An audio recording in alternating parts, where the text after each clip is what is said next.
بسم الله الرحمن الرحيم حسبي الله لا إله إلا هو عليه توكلت وهو رب العرش العظيم رب اشرح لي صدري ويسر لي أمري واحلل عقدة من لساني يفقهوا قولي رب زدني علما. السلام عليكم ورحمة الله.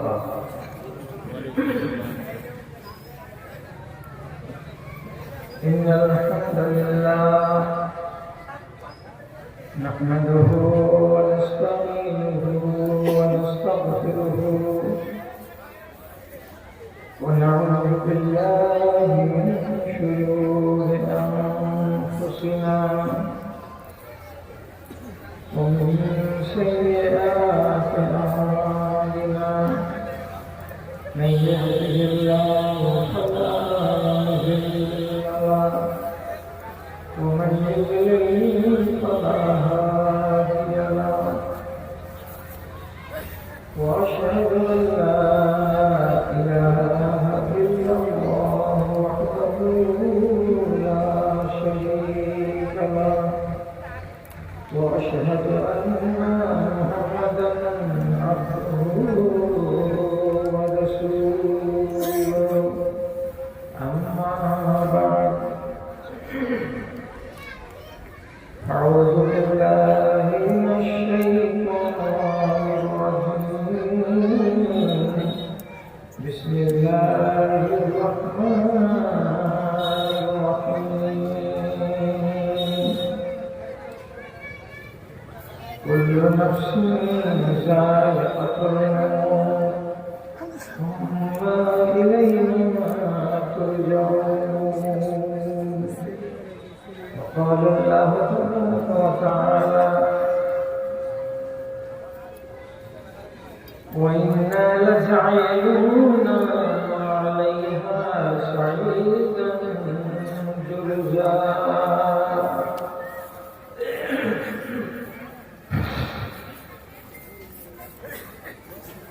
সুখে কিংবা দুঃখে প্রভু যখন যেমন থাকি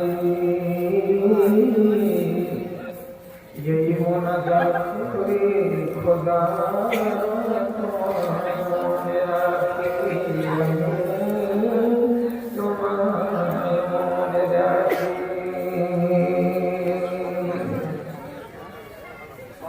এই দুনিয়া মায়ার বাঁধে আমায় যেমন বাঁধে সবার সেরা তোমার জিকির মোহাব্বতে রাখি।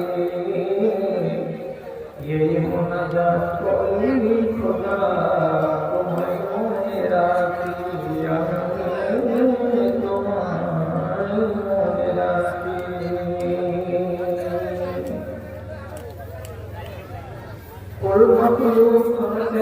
মানব জাতি আশার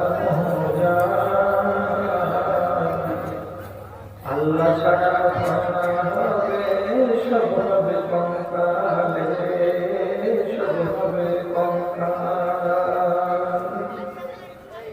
তবে কেন মাটির দেহের যত্নে লেগে থাকি এই মোনাজাত করি খোদা তোমায় মনে রাখি আমি তোমায় মনে রাখি। রোজ হাসরের বিরাট মাঠে বসবে তুমি আরশ খাটে নেকি বদির করতে ওসম নেকি বদির করতে ওসম কেউ যাবে না ফাঁকি রে কেউ যাবে না ফাঁকি।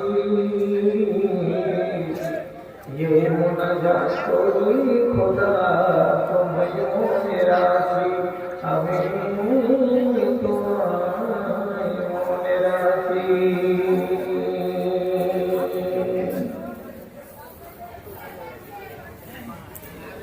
মাননীয় সভাপতি সাহেব সমবেত এই গ্রামে এ প্রান্ত থেকে ওই প্রান্ত থেকে দিনের দরজে বুঝে নিয়ে ইমানি জজবাকে সাথে নিয়ে উপস্থিত আমার বিভিন্ন শ্রেণীর ছোট বড় ধনী গরিব শিক্ষিত অশিক্ষিত ভাই ও বন্ধুগণ তথা মজলিস থেকে অনেক দূরে আড়ালে স্ক্রিনের সামনে বসে থাকা আল্লাহ সাল্লাহ আমার স্নেহের মাতা ও বন্ধুগণ, আল্লাহর শুকরিয়া আদায় করছি যে আপনাদের এই গ্রামটা, যদিও এই রাস্তার উপর দিয়ে বহুবার এসেছি গেছি এবং সবগুলো পরিচিত, তবে এই গ্রামের নামে অনুষ্ঠিত কোনো জালসায় ইতিপূর্বে আমি যোগদান করিনি।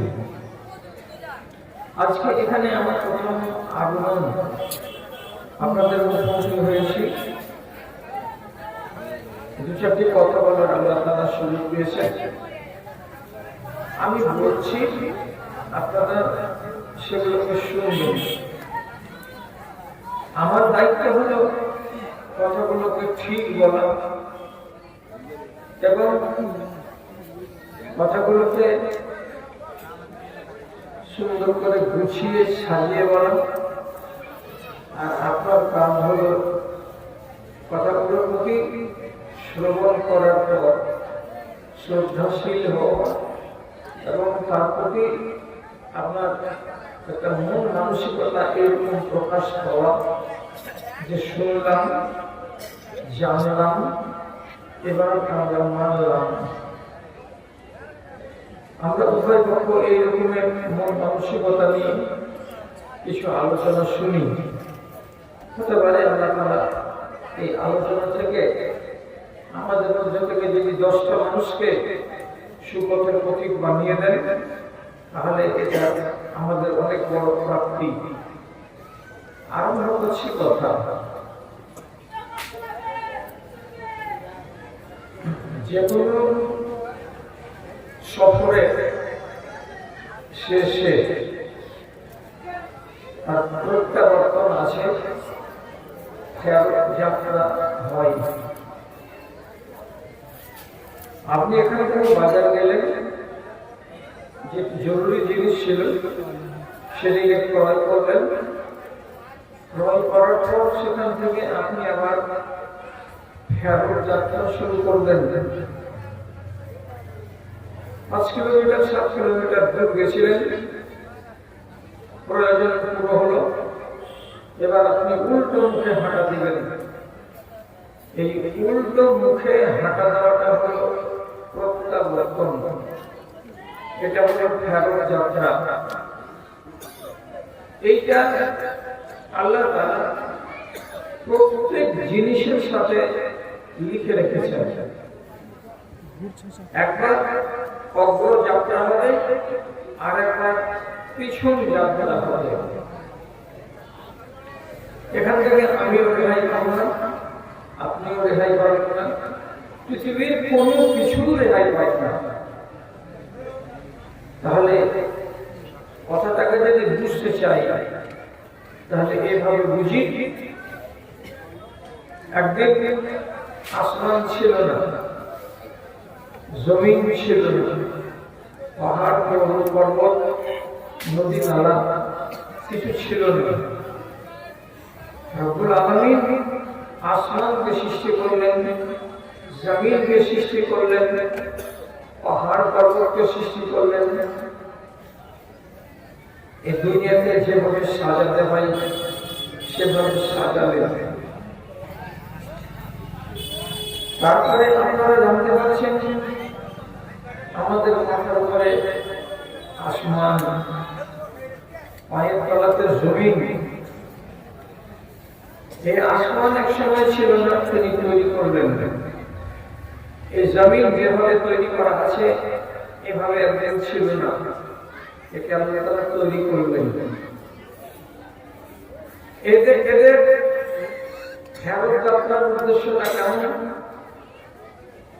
কেমন? মানে এগুলো আবার নষ্ট হয়ে যাবে, সব বরবাদ হয়ে যাবে। একটা জিনিসকে আল্লাহ তাআলা গোটা করে রাখবেন না। তেমনি আমিও আপনিও আমাদেরকে উল্টো যাত্রাতে পা বাড়াতে হবে। আমি একদিন ছিলাম না, আমি দুনিয়াতে এসেছি, দুনিয়াতে আমি থাকবো না, এখান থেকে আমাকে চলে যেতে হবে, আমার ফেরত যাত্রা হবে। কিভাবে হবে এটাকে যদি দেখতে চান, প্রথমে তাকান এই বিশাল আসমানের দিকে। আল্লাহ রাব্বুল আলামিন কোরআন মাজিদের ভিতরে বলছেন, ইয়াওমা নাতুস সামা কাতাই সিজিল, যেদিন সময় চলে আসবে সেদিন আমি এই আসমানকে ছেলে ছেলে যেমন দিশটা খাতা থেকে একটা পাতাকে ছিঁড়ে নেয়, নেওয়ার পরে এরকম করে হাত দিয়ে তাকে মুচড়িয়ে দিয়ে গোল করে দেয়। এত বড় খাতাটা মুখের ভিতরে চলে আসে এবং নাড়ু সরু করে দেওয়ার পর তাকে ফেলে দেয়। তেমনি রব্বুল আলামিন বলছেন, যখন এর প্রয়োজন শেষ হয়ে যাবে তখন আমি আসমানকে সেই রকম পুরাতন খাতার মতো করে হাতে তাকে নুড়ি সুড়ি করে জড়ো করে ছোট্ট সামান বানিয়ে তাকে ভেঙে চুরমার করে দেব। আসমানের খেলা শেষ। কোরআন নিজে বলছে, কিন্তু সূরা যারা আপনারা পড়ছেন তাদের খেয়ালে আসার কথা। আল্লাহ তাআলা বলেছেন, ইযাস সামাউ শাক্কাত, যেদিন আসমানকে চৌচির করে দেওয়া হবে, টুকরো টুকরো করে দেওয়া হবে, খণ্ড খণ্ড করে দেওয়া হবে, এবং সে আসমান গোটা হয়ে যাবে না, আসমান আসমান হয়ে আর যাবে না। কি হবে? বিলীন। বিলীন হয়ে যাওয়াই মানে আসমানের ফেরত কমপ্লিট। কি করবেন আল্লাহ এরপরে? আমি জানি কি করব। জমিন সম্বন্ধে আল্লাহ তাআলা কোরআনে বলেছেন, আপনারা মুখস্থ রেখেছেন, কিন্তু তরজমা জানি না বলে মর্মটা বুঝতে পারি না। আল্লাহ কি বলেছেন? আপনাদের এই মজলিসে শতকরা 90টা লোকেরই মুখস্থ আছে। কি কথা? ইযা যুলজিলাতিল আরযু জিলজালাহা ওয়া আখরাজাতিল আরযু আসফালাহা। একদিন এই জমিনকে রব্বুল আলামিন বলছেন, আমি হিলিয়ে দেব, আমি একে গড়িয়ে দেব, আমি একে নড়িয়ে দেব, এবং এর ভেতরে যত মাল আছে, ধন আছে, টাকা আছে, পয়সা আছে, সোনা আছে, চাঁদি আছে, তামা আছে, দস্তা আছে, নিকেল আছে, সমস্ত কিছু জিনিসগুলোকে মাটির তলে এনে দেব। জমিনকে গোটা রাখা হবে না, টুকরো টুকরো হয়ে যাবে। তারপর আবার আগে কি আল্লাহ রাব্বুল আলামিন জোড়া লাগিয়ে দেবেন, এইরকম করে রেখে দেবেন? আল্লাহ তাআলা বলছেন, একে ভেঙে খণ্ড খণ্ড করে টুকরো টুকরো করে দেওয়ার পর আমি আর একটা নতুন করে পৃথিবী তৈরি করব, দুনিয়া তৈরি করব। এই দুনিয়ার খেলা শেষ, এর ফেরত যাত্রা কমপ্লিট হয়ে গেল। কোরআন মাজিদে রব্বুল আলামিন বলছেন, ইয়াওমা তুবাদদালুল আরযু গায়রাল আরযি, যেদিন এই দুনিয়াকে বদল করে দেওয়া হবে, তারপরে এই দুনিয়াতে নতুন করে রব্বুল আলামিন আরেকটা দুনিয়া বানাবেন। সেই দুনিয়ার উপরে কিয়ামত কায়েম হবে, সেখানেই আমাকে লাইনে দাঁড়াতে হবে, সেটাই হবে হাসরের মাঠ, সেখানেই হিসাব নিকাশ আমাদের হবে। সে দুনিয়াটা কেমন হবে? এখানে গাছ গাছড়া, নদী নালা, পাহাড় পর্বত, ফুলের বাগান, আমের বাগান, ফলের বাগান, কোনো কিছুই থাকবে না। শুধু সমতল সমতল সমতল, বরাবর আর বরাবর, খাল বিল বলে কোনো কিছুই থাকবে না। এক নতুন দুনিয়া। এখন নতুন দুনিয়া বা এই দুনিয়াটাকে দেখুন তো, আপনার বাড়ির পাশে জ্ঞান নিয়ে আরেকটা দূরে যেতে গেলে গঙ্গা, কোথাও খাল, কোথাও বিল, কোথাও বাগান বাড়ি, কোথাও বসত বাড়ি, কোথাও উঁচু, কোথাও নিচা, বিভিন্ন রকম করে রেখেছেন। কিন্তু রব্বুল আলামিন বলছেন কি, এর যেদিন উল্টো সফর শুরু হবে তখন তার পরিস্থিতিটা দাঁড়াবে এই যে এটাকে আমি ফাঁকা এবং সমতল মাঠ বানিয়ে রেখে দেব। আগের পৃথিবীটা বা দুনিয়াটার অস্তিত্ব বিলীন হয়ে যাবে। কোরআনে রব্বুল আলামিন আবার বলছেন ওয়া ইন্নানা লাজাইলুনা মা আলাইহা সাইলান জুরজা। এই জমিনের উপরে যতগুলো বাগান ছিল একটাও বাগান দেখতে পাওয়া যাবে না, যতগুলো ফুলের কিয়ারি ছিল একটাও দেখতে পাওয়া যাবে না, যতগুলো মনোরম দৃশ্য ছিল যেমন কাশ্মীরের বাগান, যেমন সিমলার বাগান, এত সুন্দর সুন্দর বাগানগুলো পার্কগুলো একটাও দেখতে পাওয়া যাবে না। স্বয়ং কোরআন বলছে। তাহলে এর খেলা শেষ। হিমালয় পর্বত যেটা কাঞ্চনজঙ্ঘা, এই শৃঙ্গটা হচ্ছে আনুমানিক একটু কম বেশি ৮,৫০০ ফিট উঁচা। এত উঁচা পাহাড়, কত বড় পাহাড়টা? আসামের তরাই অঞ্চল থেকে শুরু হয়ে ভারতের মাটি দিয়ে যেতে যেতে যেতে যেতে পুরো নেপালকে গত করে দিয়ে পাকিস্তানের কিছু অংশ, তারপরে আবার চলে যাবে আফগানিস্তানের পামির পর্বতমালার কাছে গিয়ে শেষ হবে। এত বিশাল বড় পাহাড় রব্বুল আলামিন এই হিমালয়কে তৈরি করেছেন। তোমার উল্টো সফর কবে শুরু হবে? এটাও রব্বুল আলামিন কোরআন মাজিদের ভিতরে বলছেন।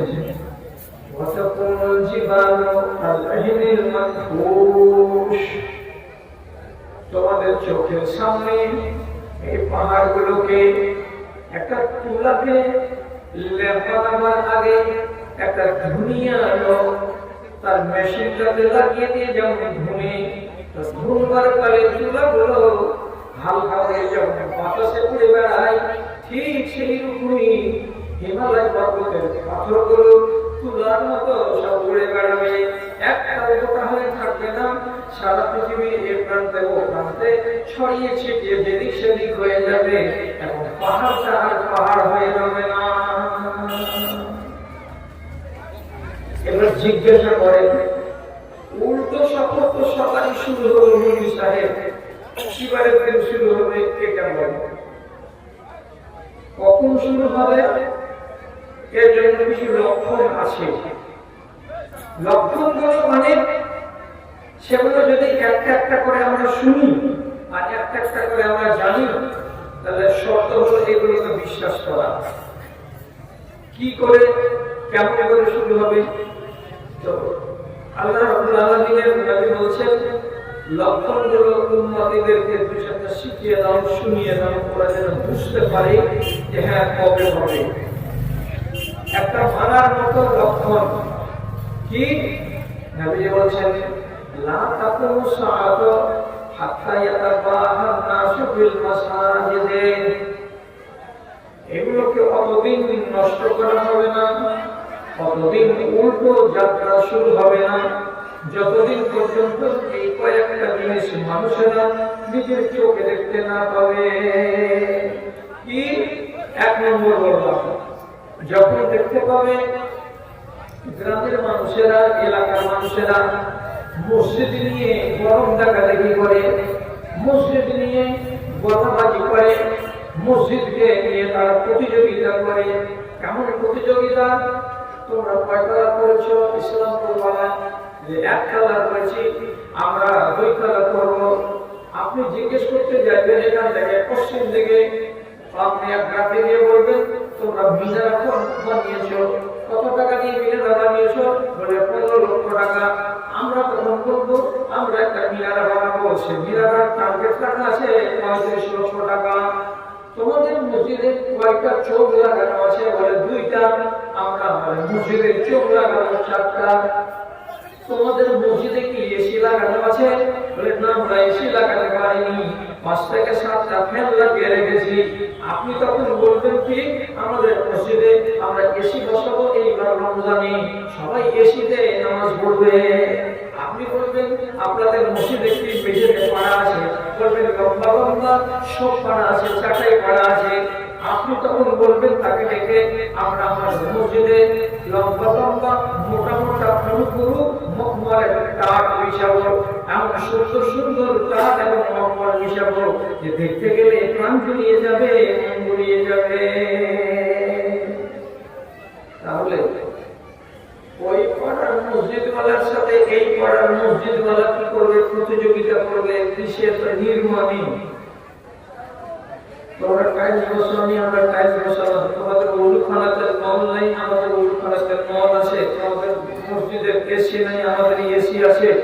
তোমাদের মসজিদে আরো অন্যান্য সাজ সরঞ্জামের ব্যাপারে উন্নত মানের নেই, আমাদের কাছে উন্নত মানের আছে। এইগুলো নিয়ে যেদিন প্রতিযোগিতা শুরু হবে, আপনি বলবেন মসজিদ নিয়ে প্রতিযোগিতা করাটা কি খারাপ? আমি এদিকে যাচ্ছি না, আমি শুধু এদিকে যাচ্ছি যে মানুষগুলো মসজিদ নিয়ে প্রতিযোগিতা করবে, সেই মানুষগুলো কিন্তু নামাজ নিয়ে প্রতিযোগিতা করবে না। এটা হলো সবচাইতে মারাত্মক রোগ। সব থেকে জঘন্য রোগ হলো এটা, যে মানুষটাকে একবার বললাম তো 5,000 টাকা চাঁদা দিয়ে দিল, আর সে মানুষটাকে যদি বলি আজকে ফজরের টাইমে 5টাতে আজান হবে, 5:20 জামাত হবে, আপনাকে দেখতে পাবো? তো বলবে ভাই ভরসা দিতে পারলাম না, আমার নিদ খুব গাঢ়, তাতে ডিসেম্বর মাসের ঠান্ডা, ল্যাপটপ দিয়ে শুয়ে থাকি, জাগতে পারবো না আল্লাহ জানে। তাহলে আপনার অবস্থাটা কি দাঁড়ালো? টাকা দিলেন ঠিক, মসজিদ করলেন ঠিক, প্রতিযোগিতা করলেন ঠিক, কিন্তু যেটা আসল কাজ সেই কাজটাতে আপনি পিছিয়ে। এই জন্য আল্লামা ইকবাল বলেছেন, কথাটা বড় সত্য কথা, মসজিদ তো বানাবি শাহর মে ইমা কি হালাত ওয়ানে মান আপনা কুরানা পাপি হ্যায় বরসোं में नमाजी बन न सका। খালি এলান হতে নেই, মাইকে ঘোষণা হতে নেই, চাঁদা করতে লাগলো লাখ লাখ টাকা। তারা করলো, মুসলমানেরা করলো। এই মুসলমানের ইমানের অবস্থাটা কি? বরসোं में नमाजी बन न सका। যদি একটুখানি মেঘ চমকায় পশ্চিম আকাশে, তো তাহলে ওই মেঘের চমকানি দেখে ঘরের কোনাতে লুকিয়ে বসে থাকবে, আর মসজিদের দিকে পা বাড়াবে না। যদি ওর মা বলে মসজিদ যাবি না বেটা, তো দেখতে পাচ্ছি না কেন কত মেঘ সেগে মারছে, পানিতে ভিজতে যাবো, যাবে না মসজিদে। তাহলে একটা লক্ষণ পাওয়া গেল যে এইরকম পরিস্থিতি যেদিন চলে আসবে, সেদিন জানতে হবে উল্টো সফর ওদেরও শুরু হবে, আমাদেরও শুরু হবে। 2 নম্বর আপনাকে বলছি, একটু লক্ষ্য রাখবেন কথাগুলো দিয়ে। কি আল্লাহ কোরআন জানায় বলছেন, ইন্নাল্লাহা ইয়াখযু শারীকাতাহু মিন আহলিল ঈমান ওয়া ইয়াবকা আজালাতান। প্রত্যেকটা গ্রাম থেকে 10-15টা করে যেগুলো নেককার লোক আছে, দিনদার লোক আছে, আল্লাহওয়ালা লোক আছে, আল্লাহ তাআলা এক এক করেছেন নেককার দিনদার আল্লাহওয়ালা গুলোকে উঠিয়ে দেবেন, মেরে দেবেন। গ্রামটা থেকে যখন নামাজি মানুষরা শেষ হয়ে যাবে, আল্লাহওয়ালা মানুষগুলো যদি মরে সব সাফ হয়ে যাবে, তখন ওই গ্রামে কে থাকবে? রাসূলুল্লাহ বলেছেন আজাদাতান, থেকে যাবে কারা? ওয়াহম যারা, থেকে যাবে কারা? যেগুলো ছাই মুসা তারা, থেকে যাবে কারা?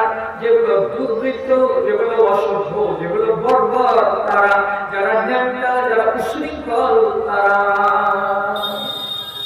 ভালোগুলো বেঁচে থাকবে না, একটা থাকবে না। বেঁচে থাকবে কোনগুলো? যারা বেয়ারা, যারা বেয়াদব, যারা অসভ্য, যাদের ভিতরে শিষ্টাচার নেই, এমন লোকগুলো সব বেঁচে থাকবে, মানে প্রজন্মটা হয়ে যাবে।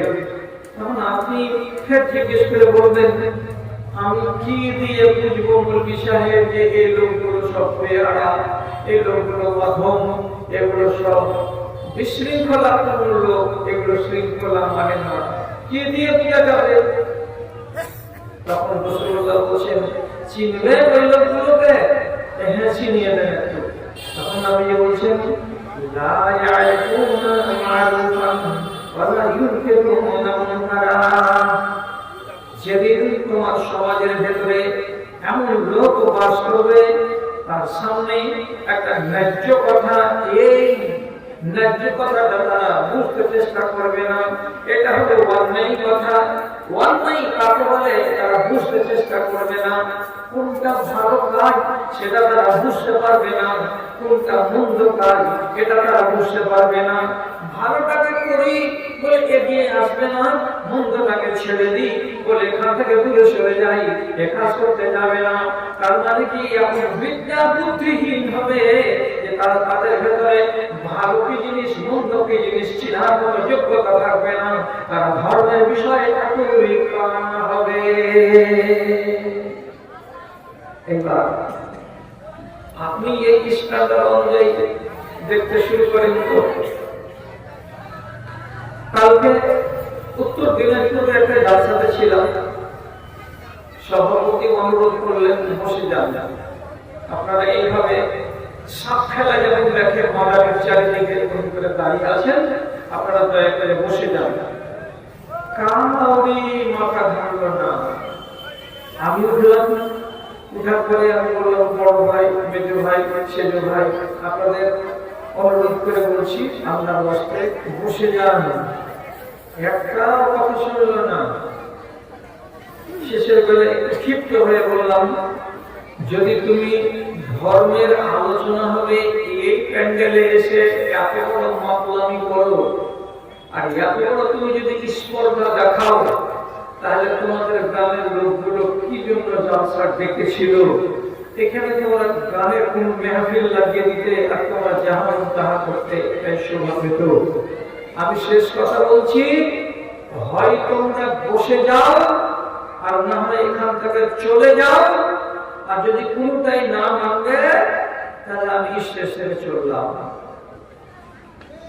আমি পেয়াটের জন্য জলসা করে বেড়াই না, অতএব আমার লস হয়ে যাবে, এটা তুমি ভাবিও না।